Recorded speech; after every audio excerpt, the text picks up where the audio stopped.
How do you feel defending Scotland again, considering the last time you fought was FFC Hamilton? It was as an amateur, many moons ago. So yeah, to be back in Scotland, my hometown, only that thing, the Hydro, and for the UFC, man, that's the kind of thing that's dreaming of me. We spoke before about this, about like how I've been trying to get to this point of being in the UFC. Now I'm here. The whole thing is I'm coming off a loss. I need to work my ass to get that loss back. Now that last fight camp, I busted my ass. I worked hard, but it just wasn't my night. And it's one of these things. It doesn't matter if you put it down to a whole host of things, like when I took off my socks in the changing room and there was too much lint on them. Like, the guy beat me fair and square. There's nothing I can say about that, but it's coming back. And what makes it a wee bit easier is no travelling.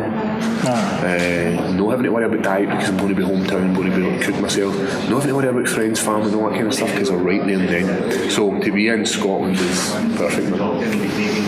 Have you approached anything different, like in the gym or outside, since having that first loss? No, pretty much the same. Like, we didn't do anything wrong in that fight. It was nothing to do with training. It was nothing to do with training. It was nothing to do with that. We worked our asses off in that camp. I mean, God be it up ways as well. I'm just going to go back to the old ways we've done things. The just hard work. So that's what we're doing now. In the gym every day. It's easier because I'm not working full time anymore, so I don't need to worry about that. So yeah, that's pretty much how the training been going. Do you put much time into breaking down your last fight, or something like you and the team can identify? No, the breakdown never happened, and the reason that happens between coaches, I've got 5 coaches and they all sit together and they all put in their all time off. Paul have done this and done that. For me to watch back that fight and relive that moment over and over again, I don't need to watch the fight. I can do it in my head. I can tell you every single punch that was thrown, every single knee that was landed, when a judo hit through him and he bounced back up. I can tell you all, man. I don't need to watch it. I know where I went wrong. And now it's to rectify how would I beat Paul Craig. That's how I'm training now. The way I'm training is how can I beat Paul Craig. So that's what we're doing now with training camp-wise.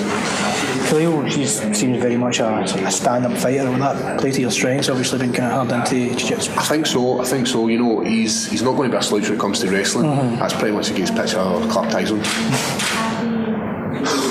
I heard you talk about the cage one. You've seen that, haven't you? It's kind of sexy. So anyway, it's going to play into my strengths because obviously grappler, very good submission skills. He's not a slouch when it comes to wrestling. He has a good wrestling background, but he's a striker. He's a heavy hitter. And we've seen this in the past. If we can just stop him for heavy hitting, then we could win the fight. And we just need to move, and just don't settle. If we don't settle, we can't hit you. So that's pretty much what our game plan is. He knows that. Everybody knows that. Everybody that's come up against Khalil knows how to beat Khalil. Tyson Pedro done it great when he fought. Teeps kept him at range, and then when it says to him, he went in and whooped him. But Khalil is a savage. Did you see the soccer kicks in the Ultimate Fighter Tough House? Where he drops the boy goes to part and he starts laying into his body with body kicks. Man, that's badass. That's a tough one. One of my guys he asked me this before, and I think I missed it in the last interview done, but you went on record, as he says, about fighting a Brazilian legend in Brazil. Is that still something you'd like to do? Or to get, because I would love other side of the world. I would love to fight Shogun Rua. Right, it's not going to happen now. Maybe if I'd won that last fight, maybe if I win this fight, then maybe an opportunity. But it set me back maybe about 6 months. In my head, that's what set me back losing that fight to Tyson. But I'd love to fight. Is that kind of like fighting an idol or something you looked up to? Yeah, something like the guy in my weight class who is always he's in the mix. He's in the mix right now. And he's a fair age, and he's a legend. Why would I want to fight somebody who I look up to? Because you see a lot of young fighters like watching these folk, and then they get that, they go through the gym and that so quickly, and they end up in the UFC, and all of a sudden they're faced against this guy, and it's like I watched you on TV 5-6 years ago, and it's now I'm fighting. I know. I think I'd be able to handle that pretty well, but That's what I would love. I'd love that. I'd love to have fought him in my hometown, but it's no way to happen. But just fighting a Brazilian legend, man, that's what I'd love. Shogun, kicking dick with Shogun. And just to add into that, did you see me kicking Tyson Pedro's dick? 100% I kicked him in the dick. I said I was going to do it. I didn't say I was going to win. Aye. Did he say anything about that? Nah, he seems like a good guy, like good spirited. I went to tip him in the stomach, and as he punched me, I kicked him in the dick. So. It happens I know. many times. It's a sport. I saw it was a post when you go to Coach Brian was you were over in Sweden. Did you do We were training with Khalil, Jimmy and Alexander, doing training there, working with them, working the same technique, doing everything with them, and it was just to add a wee bit to your game. And I'll go back over because it was a great camp. It was only for a week, but it added to my game. And you know, these guys are in the top, let's say the three are in the top 5, or just, they're all in the top 5, aren't they? Because that was what, was it Latifi was there? Latifi, Gustafsson and Mala. Mine was and I was able to hold my own. I was able to hold my own. I wasn't getting my dick kicked.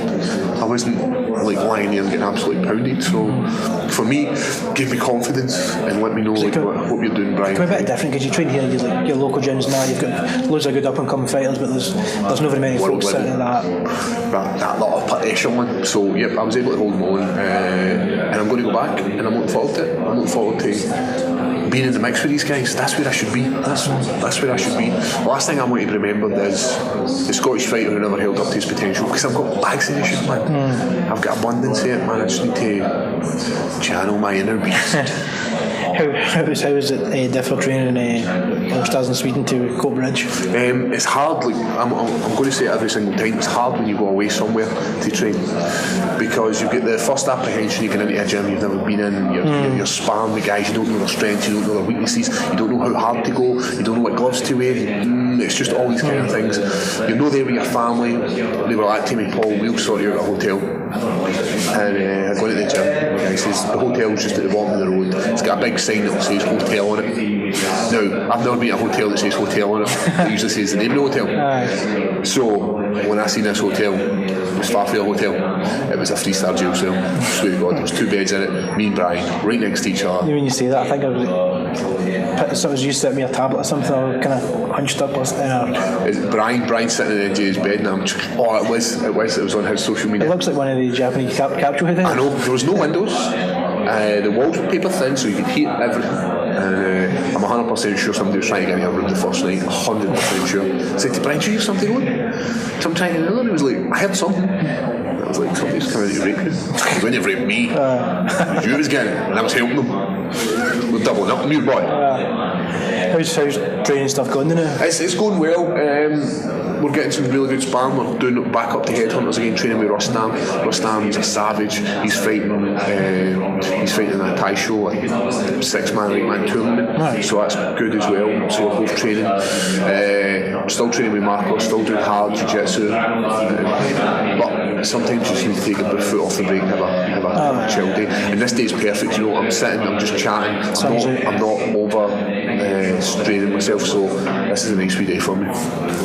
Is the fight camp about to kind of start picking up? Obviously, it's getting to like the 6 week mark now. Yeah, the fight camp started right after Tyson Pedro. We knew we were going to get Glasgow, so we didn't know who we were getting. We knew we were getting Glasgow, so straight after that, we were back in the gym. I think I had 2 days off, and it was back to just doing what we normally do. And it's not a chore; it's an enjoyable experience. You know, when you've got a coach like Brian, who we've got a bond. When you spend so much time with somebody, you need to have a bond with them, and that's why it's not a chore for me. So constantly back into training. Took a week off with the family, went on holiday, but even then I'm still out there doing weights, doing cardio, doing my stretching, doing yoga, doing all this kind of stuff. So I'm not a guy who just sits down and goes a week off and just going to sit and pig out. But I'm always able, if you phone me up like 10 weeks out for a fight, or I'm not even fighting camp, I'm still fit. I'll still be able to go in and kick some stains.